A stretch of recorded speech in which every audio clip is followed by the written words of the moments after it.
So we're sort of going to open the floor and see if there's any questions you guys have right off the bat, and then we'll let these guys, if they want to talk about anything in particular, share that with you folks. But we're really interested in what questions you might have and what we can do to answer that. About the play, about these guys, the work that they did to get here, all of that kind of stuff. So take it away. Watch me deconstruct. Yeah. Yeah, look at this first. What's going on? I don't know. So I was really impressed by the physicality. I'm just amazed at how you guys did that. So close. I really were you guys actually hitting each other? Hey, is AJ still here? Yeah. He's our fight director. Fight choreographer. Amazing. I'm okay. That's exciting. Yeah, I'm fine. Doing well. No, we're not actually. Smoke and mirrors. Gets back to accurate times. Yeah. What's it like working with such a small cast and such a heavy subject? Awesome. and exhausting. But yeah. But yeah, and there's obviously you have to focus a lot, and it becomes more focused just being less people. But it's not like none of us really take a break. Even Jenna is not she has to pay attention. And so but as far as it is a heavy subject, and I don't pretend to totally understand every nuance of the play. We're still figuring stuff out, or trying to. Anyway. What was nice too is that even though the subject matter is heavy, rehearsals weren't heavy, because all these guys are just really we're all kind of late people, and I guess if that makes sense. Yeah, no. So even though somebody a funny cracks a show. joke and then we come into rehearsal and it's all right, now this is the suicide scene or something, or can you throw up for 10 minutes? And we were yeah, we're gonna work now. Yeah. But then after it was done, it was oh, now that it's a little limited, it feels a little better. That's a good point, Jenna. And maybe it was absolutely a pleasure. It was very hard. It's a hard play to do. But if we weren't all like that, then it could have sucked. But these guys are just fantastic to work with. I mean, it's just like working with my best friends. So it's great. They also can be really intense in the process too. So when we're talking about scheduling out rehearsals, you're able to really spend time with actors when the cast is so small. So you put them in a room together and you let them bang heads, and you're not worried about the person who you're only having in once a week because their part's small or something like that. And so this is sort of consistent sort of grind that really drives forward a lot of the work we see on stage. What do you guys find the script? So Iron Age wants to sort of commemorate World War I over the years of the war. And so I did a Google search for World War I plays, which is of course where you start everything today, and came upon a Wikipedia page of World War I plays that listed about 27 or 28 World War I plays. And some of them we knew, and some were names I didn't know, and I sort of researched each one. And you read the description, two men trapped in a bunker and dogs begin to fall from the sky, and you immediately want to read the play. So I contacted a playwright, he sent a copy, and it was, this guy's a big deal in Australia. Here we don't know his name at all, but he's That's huge changing. award That's winner. right. He is, yeah, I think so. It's just phenomenal, right? Yeah, he's a spectacular guy, and a pile of plays. We're going to just go through his catalog, hopefully, and do as much of his work as we can. He's writing one about Godzilla right now. Yeah, right. That's awesome. Yeah, so. It's Godzilla love story. Is this the first time it's been performed in the United States? No, so it would have been, Yeah. but we shifted our performance schedule slightly because of some space issues and some funding issues after the Fringe, and so a group in Seattle beat us to it. But had we done it, but I don't mind being East Coast premiere. Yeah, it's really legitimate, and the work is. It's fascinating work because it's so non-American. It's dealing with all this American stuff, but it's from this completely sort of non-American perspective. That to me, there's something so fresh about that even if someone else did it, it's still fresh to do the work. So. space. This is awesome, but I imagine there's some challenges to working in there. I mean, I mean, it's a bunker. Yeah. And an echo chamber. And you need to hand out blankets. That's a lot of the work that Iron Age does is very sparse. I'll let John talk a little bit about that, but not to like a Grotowski sort of theater of the core sort of standpoint, but we believe in getting together and when we need some planks, and we'll get out there and we'll make something. And John is certainly, it's not like there was any effort made to clean up tools or anything back there. It's just like, all right, come in and sit down, this is where we're going to do it. And that's really sort of the gutsy kind of company that John and his partner Randy sort of founded and have sort of fostered over 27 years ago. So I saw a play that Nice People Theater did years ago called Grace in the Art of Climbing in this space. A friend of mine was in it, and the playwright and I are friends. And I sat on the floor here, and I was like, this is the coolest space on the planet. Like, it's just beautiful and interesting. And when I read this play, it immediately sort of landed in here because it looks perfect and it has, it's full of challenges. There's no place to hang lights and electricity's all over the place. Like, there's these weird outlets everywhere, and the temperature's funny in the room, and there's a giant echo. Like, the difference, we were rehearsing in a 10 by 10 room in an arts building in Norristown for the first 3 weeks. Right on after the boys' hip hop dance class. That's Boy sweat. Boy sweat. There's the smell of boy sweat. So you leave the boy sweat room and you come to this giant chamber, and the diction has to change. Like, all the technical work that and it's not stuff that I'm involved in, like, it's the work that they're doing. So I just get to say, I can't understand what you're saying, and then they have to fix it. Like, they're doing the tech work of that, sort of to adjust to those challenges, while the two Sams, our stage manager, assistant stage manager, and I are trying to manage the room to make sure we can fit so people can see, like figuring out how much the platforms you can fit in the space and where the electricity is going to come from and all that stuff. So it's fun. Like that's actually, like, it's exhausting, right? And if you ask my wife, she'd say it's maddening because I come home frustrated a lot. But that's the best part, like the juice in the room and battling the environment a little bit is a lot of fun. I got a bunch of stuff. The dramaturgical work is amazing. I don't know who did that. Like, this is like, It's incredible, right? Yeah. This is a class right here, so that's awesome. So kudos. Also, I want to say the sound design is unbelievable too. Yeah, Ben I did don't a know great if job. somebody is here, but No, Ben's not here. This is his first sound design. so good. So Yeah, good. he learned QLab a week before the Wow. show. Oh my God.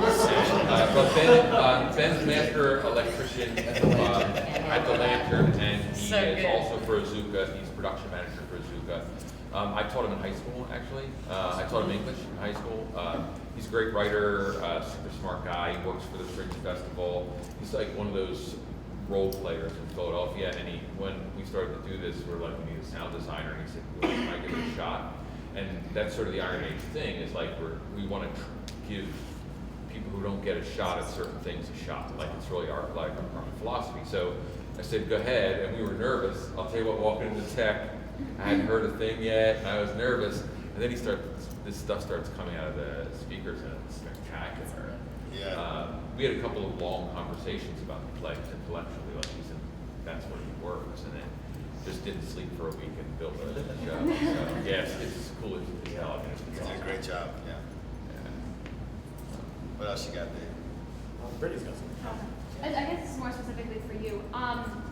You reliving the dream that you had about the horse and the rider. I have a couple different little things I can't really try to figure out. How do you take that? Like, how do you view that as in perspective to your character? Like, what does that represent for you? Yeah, okay. So what that represents is this, so you have the Vietnam thing that happens, which is a dream, right? So that's sort of like this subconscious soldier that's existing in Jack, as I see it. And there's a change when you go from being subconscious to being conscious about your subconscious, right? Like, that's sort of weird, right? And I think that in this sort of arc of where Jack ends up, and right after that dream, he's sort of an awake, alert, conscious soldier as we see him in Israel. right? Where he's just like, yeah, we got the guns and all that sort of stuff he's doing. So I see it as a bridging point between that sort of subconscious awakening of Jack in Vietnam to him becoming aware of that sort of subconscious phenomenon. Does that make sense? Yes, What you're yes. saying? You know what I'm saying? Yeah. So that's kind of how I see it. Okay, when you first opened Act 1, you had like a black string around your thigh. I don't know if that was connected to like the gun or the knife holster or something like that. You got And it. then in Act 2, Jack Yes. was wearing it. Yes. Is that supposed to represent the transition from you becoming Jack and Jack becoming you? Or like how does that? It was not supposed to represent that. Okay. But I mean that. It's completely valid. The character arcs do cross, Yeah, right? they do. Yes. But They intersect, but it's probably more of a product of us having one night in Act 2. We So do have two We only have one sheet. Yeah, but it does. There is obviously this crossing, right? Right. Where the two paths converge, Okay. and then they start heading in different directions. So again, I think a lot of that comes down to Israel. And then for me, You're talking about. yeah, right. And then obviously there's a scene where Will encounters his dog from childhood, and that really alters him. So. And you can see, like in the staging too, there's places where they're actually sort of moving into a position where they're crossing and considering crossing paths. And each of those is some point that sort of I see as a director as an intersection and where they're making a move. So like what they do with their character development sometimes is independent of what I'm doing with structuring the play around it. But yeah, I think it's wonderful watching that thing happen. Yeah. What was it like for you kind of discovering this young boy in the middle of the war as not a young boy? Right. It's kind of great because being cast as a boy, you don't want to play at being a boy. Like you don't want to walk into give me a beer or whatever, like stupid. No, I don't know. Take a hip hop dance. So it's interesting because you start to just like pick up on little things that kids do, where if they are scared, you know, there's me, maybe I would like disappear a little bit more or yell or cry more. He kind of just withdraws. And it's so, the text is so specific that like with all these characters, I think that those little nuggets are in there. And it's kind of exciting. And the physical stuff like helps too. And I teach in a high school, so I was able to kind of like watch my students a little bit and how those boys kind of deal with stress and being scared and being on stage as well.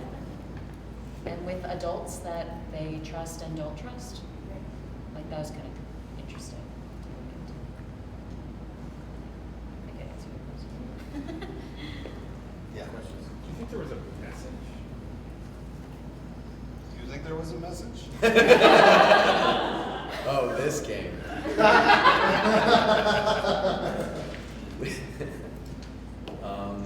Yes. If so, what was? Well, that's harder. That's part two. I think there's a lot of commentary about what war does to individuals and societies, and I don't think the play offers any solutions whatsoever. I don't know. War is bad. Well, I think it really well, is. I thought it was fascinating. You know, you get these three characters that are trapped in the same situation over and over and over. Yeah. Just keep Right. spinning. Well, yeah. But how is one war really different than any other war? Really, it's Yeah. killing people, you know. And so I think that really what Lewis is doing here is truly sort of examining the absurdity of the predicament, right? Like we just keep killing each other. Why? Because war is like love; it always finds a way, you know. And we keep just doing the same thing over and over. And so ultimately, you know, you see three characters who try to arrive at that sort of logical conclusion that the absurdists reach to say, well, the only way is to kill yourself. Like, the only way out of this is to kill yourself. But what's different in Lewis's situation is he's like, well, what if you can't kill yourself? Yeah, it's even worse. Right? Like, and so, I mean, you know, and that sort of perpetuation or the perpetual war that just keeps plodding on.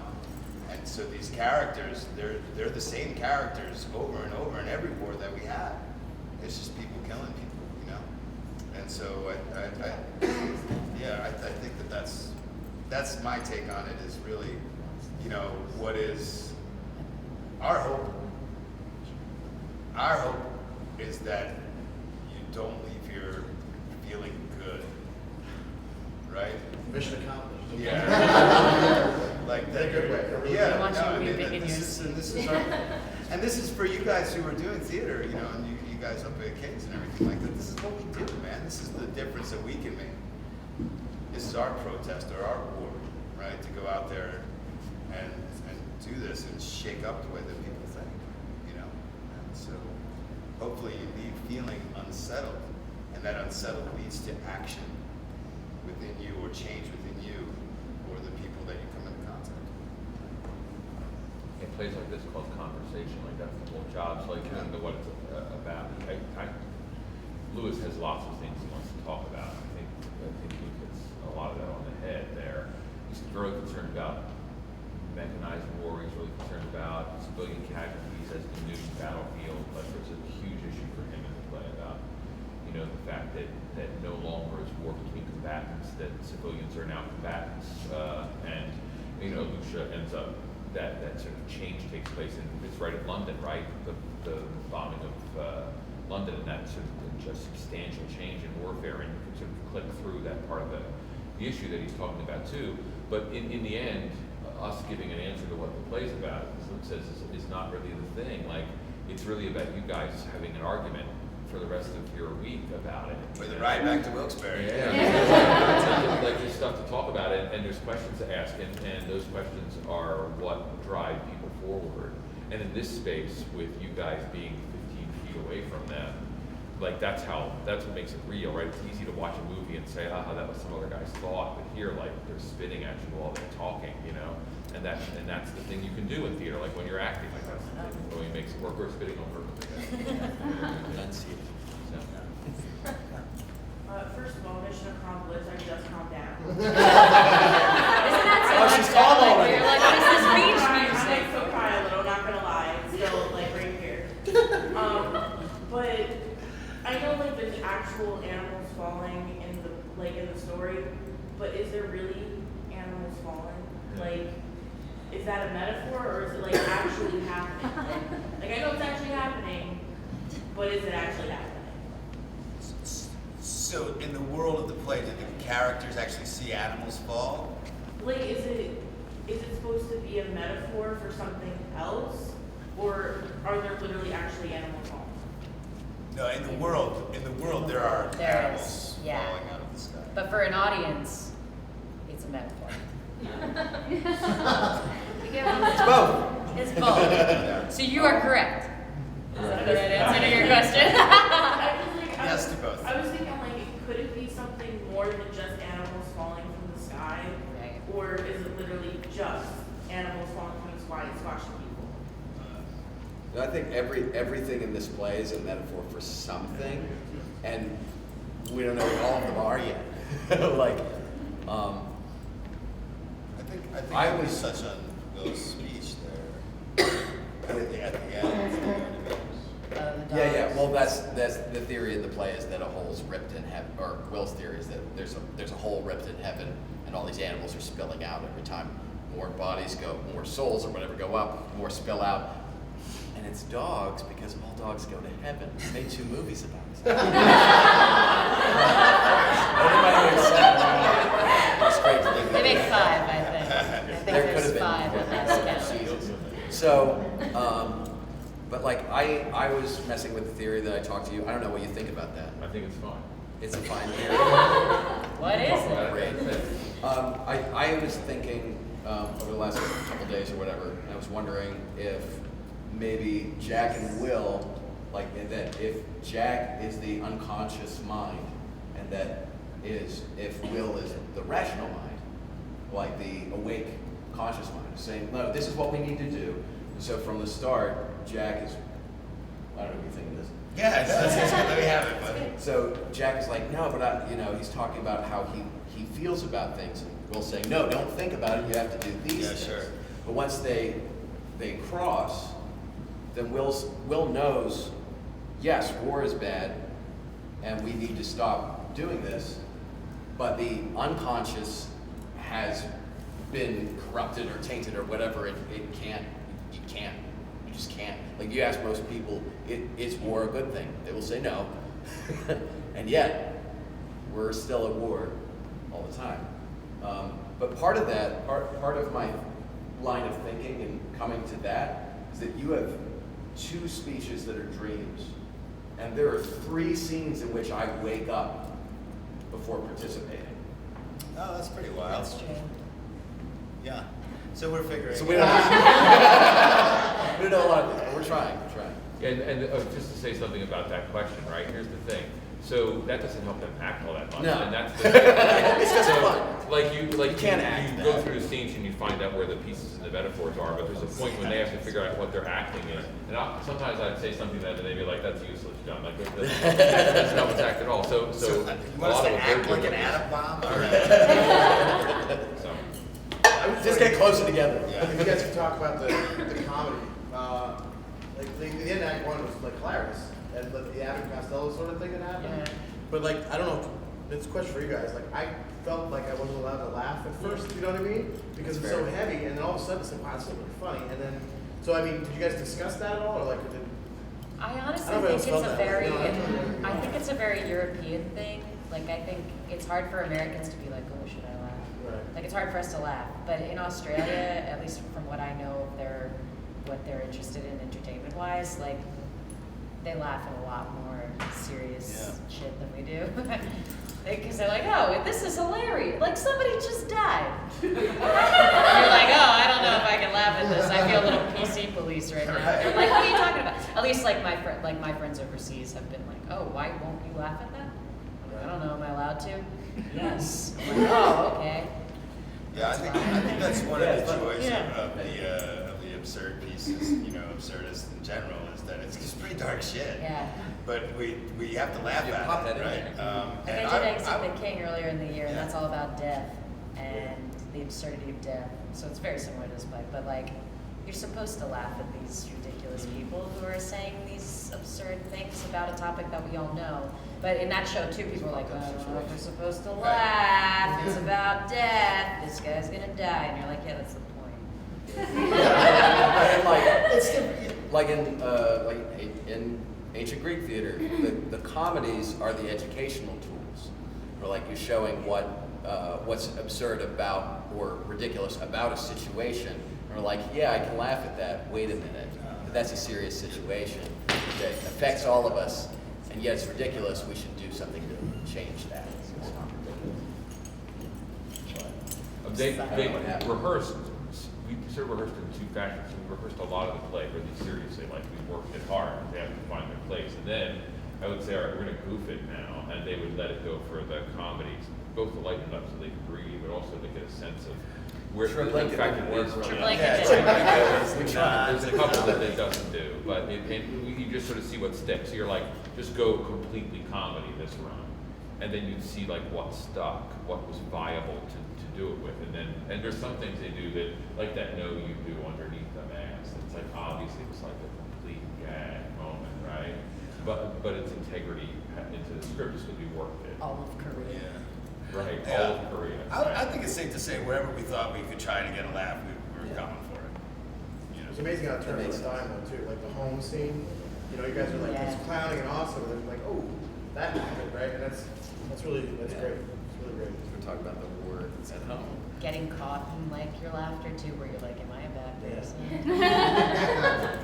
Like, But that's a great tool for a playwright, is to trick you into being complicit in whatever sort of terrible thing is going on. yeah, it's great. So all you playwrights out there, try to trick people into. That's basically, that's why the best Richard III is someone you can really like get on board with. Like a funny Richard. This is good. Just like everybody's like, yeah, oh. I don't. And then maybe we should. It might be. So so there are these specific things that you can't die, and there are all these different crazy things happening, and there's the progression. The whole first act is just different battles in World War I, or in the different World Wars, and then as you go through, it's Israel, and it's Guantanamo Bay, and it's Korea and Vietnam. Does that represent, at least for you guys, are you in Valhalla, or some sort of hell, or some sort of metaphor where war never ends, and it's just a progression of you people never aging, never dying? You're just constantly living through war, living through the different embodiments of different soldiers as they battle through these different wars. Is this Valhalla? I think yes. Yeah. So and I'm going to disagree with that completely. I don't. So I think, But I get that. But and what I'll say I is get this: that. here's the question that you're asking in the end. So Luke's answer is because he's the actor character in the play. So for these guys, for the actors, they can be in Valhalla, but for the playwright and for the story, they can't be, or else the story's about That's Valhalla, safe. and then the That's whole safe. thing That's craps right. away. You can say, oh, they're in their own little world. No. Instead, That's they're people who are living through those wars, and they're trapped in that absurd situation. Yeah. But for them, it can be Valhalla. It's Not the Without the Valhalla need. you were promised. it's one of these moments where like the actor's answer and the production answer can be completely different in the same piece. So it's basically the fact that war and this heroic battle and the medals, because you start wearing the medals in the beginning and you're so full of them, and then by the end, Jack's wearing the medals, and you could care less whether you're even wearing that jacket. Like in the end, you're not even in uniform for the most part. Your jacket's off, and you're giving it to Alicia. Protection. That was my protection. So that kind of the idea that So then you have no protection. right. So like being in war and being this hero that you're chalked up to be isn't really all it seems. And then once you get into war and you figure these things out, everything just kind of falls apart. Okay. Okay. I just want to know, speaking of with the whole subject, one of the most impactful scenes for me, I mean, they were all incredible scenes. One of the most impactful scenes for me actually was the ceasefire. Excellent. I just wanted to know, well, maybe first, what was your take on it as the actors? It's extremely difficult scene to prepare Did you for. find? I want to know. You sit and you have to be silent the whole time, but that can be possibly one of the most difficult things to do as an actor. Just living, maybe like, like just speak living. to that, but also Go ahead, Adam. We picked some things to do. The script said perhaps they smoke. They shouldn't do anything remotely entertaining. And the script does basically say this is the purpose of this is to make the audience want the war to continue. Yeah. Like it says it should go on for minutes, and we did 4 minutes, which is a long time. But could have been 10 minutes. I read about leeches the other day. That was cool. She's reading an Today was encyclopedia. kickapoo. Yeah, it's only from like L to K though, so very limited. I run my lines for Korea. Yeah. Yeah, make He you eats guys. it. NDP's going. I think it's really Be the awesome drag. to just start a second act with people just sitting there. Like I think that's really smart and can be extraordinary entertaining because it kind of gives you guys like a chance to catch up. And it's antithetical to anything you would want to do at the start. Yeah. of an act.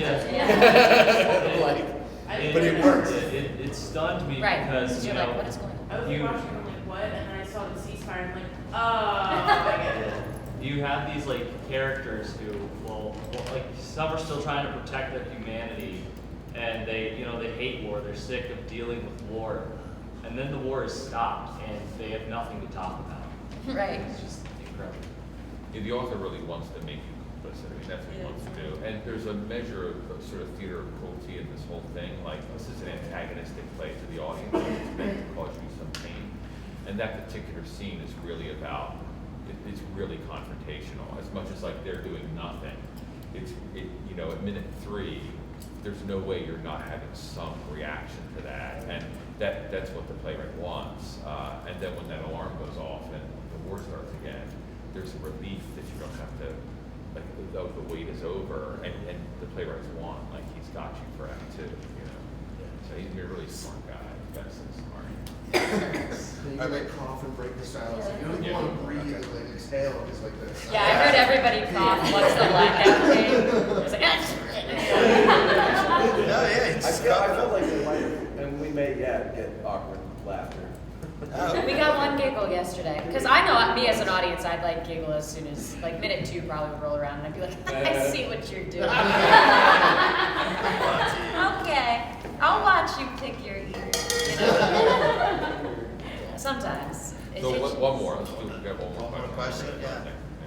Was being a paid together, like, was it difficult doing it with such a small cast? Like, just like from the beginning, like, was it hard bringing? Being what, I'm sorry? Such a small cast. Was it like hard bring like the whole production, like throughout the whole production? Was it hard bringing? Bring everything together. You know what, I mean, so it's I guess it work, all right? is. Like it's hard work, right, the whole process. But first of all, you cast the right people, and then the process is really pleasant. So like, there's 5 people in this, or 6 people, including AJ, right now in this room, who are all made this good for me. And that's not counting my wife, so it's 7, sorry.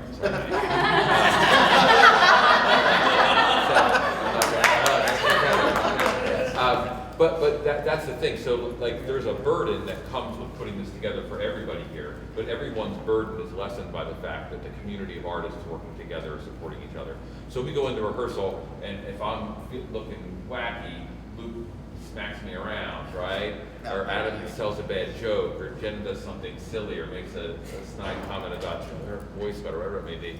And then, you know, when we get here into rehearsal and we're working, you know, Sam's making sure everything is in line, and I know Sam the other Sam who's over here has everything in hand, and so the hardness is released by the fact that there are people who are supporting you. It's just like when they're out there doing stuff, you know, Luke picks up Jenna and carries her to the back and slits her throat, right? And as we watch that, that's a terrifying thing, right? Pick up a bot, but they trust each other. They know that they're going to get there safely because they're supporting each other. And so hard versus work is the thing. It's all hard work, but the work is glorious and wonderful when the team is all on the same goal. And you can be in a show where that isn't the case, right? But Philadelphia is pretty good at making that the case. Agree with that? Yeah. Most times.